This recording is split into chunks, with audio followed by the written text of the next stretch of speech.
ഏറ്റവും കൂടുതൽ നമ്മുടെ കൽബിനെ നിർമ്മലമാക്കുന്ന ഒരു മരുന്നുണ്ട്. അതെന്താണ്? പരിശുദ്ധ ഖുർആനാണ്.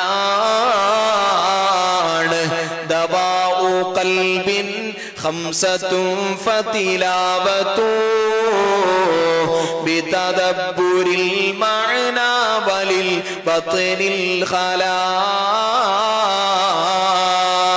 വഖിയാമു ലൈലിൻ വത്തളറു بالسحر